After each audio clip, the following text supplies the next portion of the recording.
wanted to record a message for you to help you get settled in on your first night. I actually worked in that office before you. I'm finishing up my last week now, as a matter of fact, so I know it can be a bit overwhelming, but I'm here to tell you there's nothing to worry about. You'll do fine. So let's just focus on getting you through your first week, okay? Let's see. First, there's an introductory greeting from the company that I'm supposed to read. It's kind of a legal thing, you know. Welcome to Freddy Fazbear's Pizza, a magical place for kids and grown-ups alike, where fantasy and fun come to life. Fazbear Entertainment is not responsible for damage to property or person. Upon discovering that damage or death has occurred, a missing person report will be filed within 90 days or as soon as property and premises have been thoroughly cleaned and bleached and the carpets have been replaced. Blah, blah, blah. Now, that might sound bad, I know, but there's really nothing to worry about. The animatronic characters here do get a bit quirky at night, but do I blame them? No. If I were forced to sing those same stupid songs for 20 years and I never got a bath, I'd probably be a bit irritable at night too. So remember, these characters hold a special place in the hearts of children and we need to show them a little respect, right? Okay. So just be aware, the characters do tend to wander a bit. They're left in some kind of free roaming mode at night. Something about their servos locking up if they get turned off for too long. They used to be allowed to walk around during the day too, but then there was the bite of 87. Yeah. It's amazing that the human body can live without the frontal lobe, you know? Now, concerning your safety, the only real risk to you as a night watchman here, if any, is the fact that these characters, if they happen to see you after hours, probably won't recognize you as a person. They'll most likely see you as a metal endoskeleton without its costume on. Now, since that's against the rules here at Freddy Fazbear's Pizza, they'll probably try to forcefully stuff you inside a Freddy Fazbear suit. Now, that wouldn't be so bad if the suits themselves weren't filled with cross beams, wires, and animatronic devices, especially around the facial area. So you can imagine how having your head forcefully pressed inside one of those could cause a bit of discomfort and death. The only parts of you that would likely see the light of day again would be your eyeballs and teeth when they pop out the front of the mask. Yeah, they don't tell you these things when you sign up. But hey, first station of the breeze. I'll chat with you tomorrow. Check those cameras and remember to close the doors only if absolutely necessary. Gotta conserve power. Alright, good night.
It might be a good idea to peek at those cameras while I talk, just to make sure everyone's in their proper place, you know. Interestingly enough, Freddy himself doesn't come off stage very often. I've heard he becomes a lot more active in the dark, though, so hey, I guess that's one more reason not to run out of power, right? I also want to emphasize the importance of using your door lights. There are blind spots in your camera view, and those blind spots happen to be right outside your doors. So if you can't find something or someone on your cameras, be sure to check the door lights. You might only have a few seconds to react. Not that you would be in any danger, of course. I'm not implying that. Also, check on the curtain in Pirate Cove from time to time. The character in there seems unique in that he becomes more active if the cameras remain off for long periods of time. I guess he doesn't like being watched. I don't know. Anyway, I'm sure you have everything under control. Talk to you soon.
Most people don't last this long.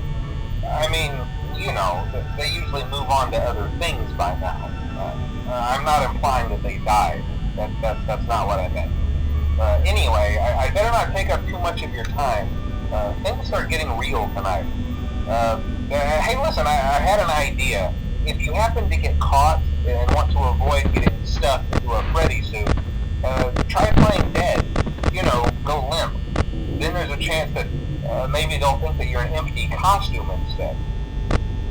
Then again, if they think you're an empty costume, they might try to stuff a metal skeleton into you. I wonder how that would work. Yeah, never mind. Scratch that. It's best just not to get caught. Okay, I'll leave you to it. See you on the flip side.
send you a message tomorrow.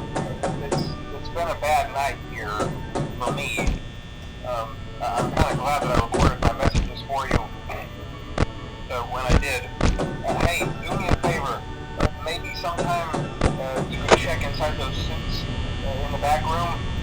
I'm going to try to hold out until someone checks. Maybe it won't be so bad. I always wondered what was in all those empty heads back there. You know,